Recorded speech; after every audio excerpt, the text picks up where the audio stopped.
कैमूर के मां मुंडेश्वरी मंदिर पहुंचे उत्तर प्रदेश कांग्रेस अध्यक्ष अजय राय ने मां के चरणों में मत्था टेककर पूजा अर्चना की और आशीर्वाद लिया। इसके बाद प्रेस कॉन्फ्रेंस में उन्होंने कहा कि बिहार में इस बार महागठबंधन की सरकार बनना तय है, इसे कोई नहीं रोक सकता। उन्होंने वर्तमान सरकार पर तंज कसते हुए कहा कि यह सरकार सिर्फ दिखावा करती और जनता को गुमराह कर रही है। अजय राय ने लोगों से राहुल गांधी और तेजस्वी यादव के नेतृत्व में महागठबंधन को समर्थन देने की अपील की। इस मौके पर कांग्रेस नेताओं ने उन्हें मां मुंडेश्वरी की चुनरी और स्मृति चिन्ह भेंट कर सम्मानित किया। वहीं कार्यकर्ताओं ने जोरदार स्वागत किया। स्वागत है। इस समय बिहार में विधानसभा चुनाव माहौल गर्म चल रहा है, उसके बारे में कुछ देखिए, आज का बहुत ही शुभ दिन है। आज माता के दरबार में हम लोग आए, माता मुंडेश्वरी के दरबार में, जो इस देश का सबसे प्राचीन मंदिर है। माँ पूरे देश का सबसे प्राचीन मंदिर है जो मैं जानता हूँ। और निश्चित तौर से मैं यहाँ काफ़ी साल पहले आया था, आज आया हूँ। जो विकास माँ के दरबार में होना चाहिए था वो विकास यहाँ नहीं हुआ है।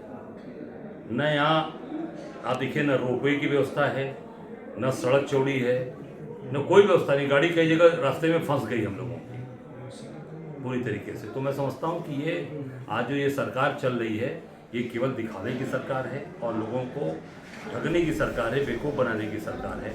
और मैं स्पष्ट करना चाहूँगा कि जो प्रदेश के हालात हैं उसमें आप देख सकते हैं कि बेरोजगारी चरम पर है, पलायन, काम नहीं है, रोजगार नहीं है, तो लोग यहाँ से पलायन करके दूसरे प्रदेशों में जा रहे हैं, दूसरे जगह जाकर काम कर रहे हैं और अपने बीवी को, बच्चों को छोड़कर जाके बाहर रोजगार कर रहे हैं, काम कर रहे हैं, नौकरी कर रहे हैं और वहाँ पर भी उनको धक्के मारा जा रहा है। मैं समझता हूँ कि इसको सरकार को तत्काल करना चाहिए था। 20 साल से इनकी सरकार ने कुछ नहीं कर पाई। सर, आप प्रदेश का अध्यक्ष के कार्यरत हैं पद पर, तो हमेशा प्रधानमंत्री कहते आए हैं कि बनारस के सांसद हैं, तो बनारस में उन्होंने गंगा की हमेशा बात बताई है, तो उसमें कितनी सच्चाई है?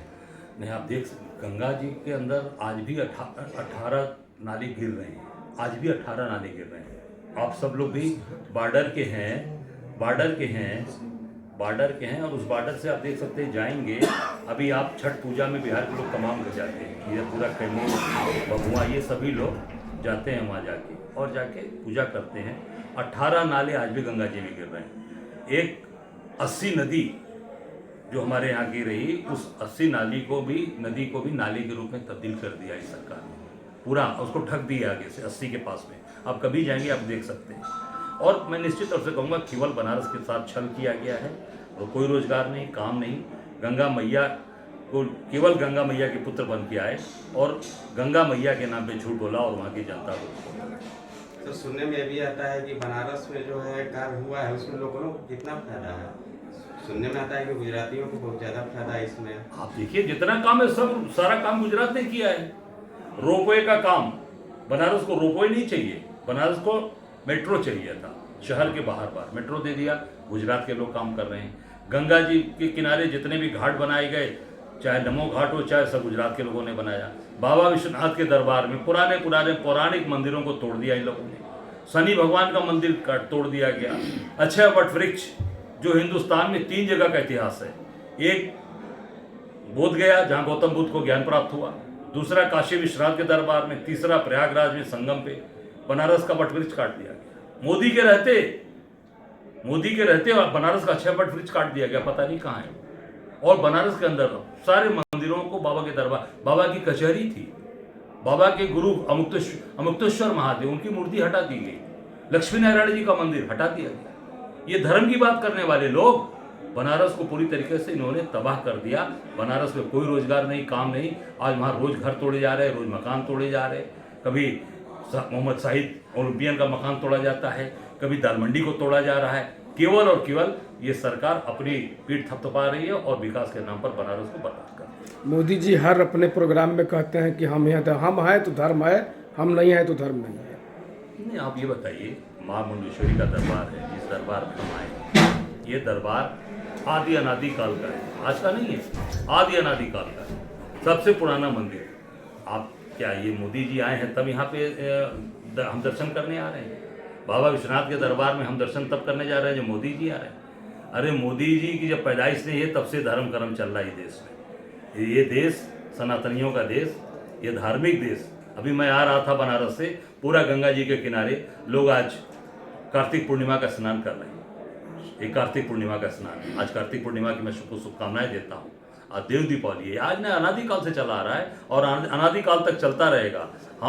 हम जैसे लोग, मोदी जैसे लोग आए गए चले जाएंगे, पर ये देश धर्म कर्म से चलता रहा है और आगे चलता रहेगा। ये देश भगवान राम का है, भगवान कृष्ण का है। और जो आज हमारे इस देश में जिन्होंने अवतार लिया, भगवान ने अवतार लेकर इस देश की रक्षा की, समाज को बचाया।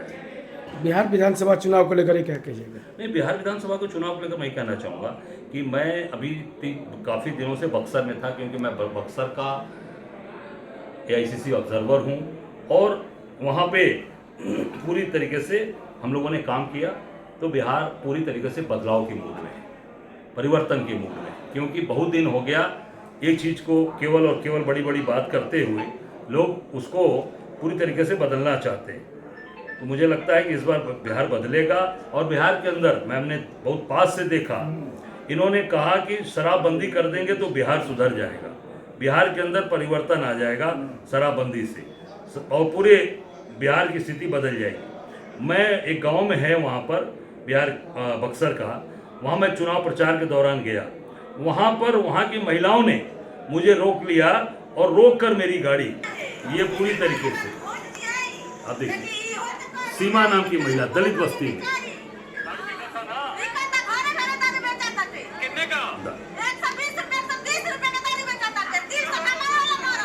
घरे घरे बेचाता।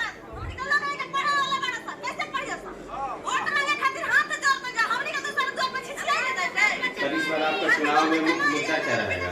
नहीं, मुख्य मुद्दा यही है, हमारा बिहार का पलायन रुके और बेरोजगारी दूर हो। जो हमारे मुख्यमंत्री के कैंडिडेट तेजस्वी यादव ने कहा है कि हम हर घर को नौकरी देंगे, एक परिवार को नौकरी देंगे और जो भूमिहीन है उनको 5 डिसमिल जमीन भी देंगे। ये सफल हो पाएगा सर? निश्चित हो पाएगा। सरकार के अंदर दृढ़ता होनी चाहिए, दृढ़ता होनी चाहिए। मैं विधायक रहा, लोग कहते थे काम हो पाएगा, अरे हमने कहा कैसे नहीं हो पाएगा, किया मैंने काम। वो उसके लिए आपको लोकल चीज़ों को डेवलप करना पड़ेगा। जैसे धान का कटोरा है तो धान का कटोरा है, धान की मिल आपको लगाइए, जगह जगह लगानी पड़ेगी। जहाँ गन्ने की मिल वहाँ गन्ना मिल लगवाइए। जो गन्ना मिल हमारे समय की थी बक्सर में बंद कर दी गई। जहाँ मखाना है, मखाना सबसे ज़्यादा हिंदुस्तान का पैदा बिहार में होता है, पर पैकिंग कहाँ होती है?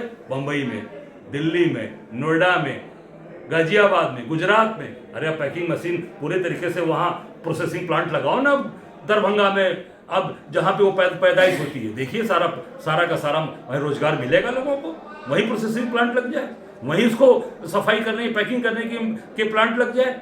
लोग देखिए लोगों कितने लोगों को रोजगार मिलेगा। हम लोगों ने किया है, अपनी बनारस में किया, एग्रो पार्क मैंने बनाया, 8,000 से 10,000 लोग काम कर रहे हैं मेरी कॉन्स्टिट्यूंसी के। बम्बई काम करते थे, एयरपोर्ट के बगल में एयरपोर्ट बनारस हमने डेवलप कराया, छोटा सा एयरपोर्ट था, मोदी ने डेवलप नहीं कराया, किसी से पूछ लीजिएगा। मैं रात भर खड़े होकर पूरी जमीन को एक्वायर कराया और आज एयरपोर्ट बढ़िया बनकर तैयार हुआ। अब ये लोग आनंद ले रहे हैं। पर निश्चित तौर से इच्छा शक्ति होनी चाहिए, दृढ़ इच्छा शक्ति है, होगा और काम हो सोचने की कि कैसे हम काम करेंगे। शराबबंदी करके घर घर शराब पिछवा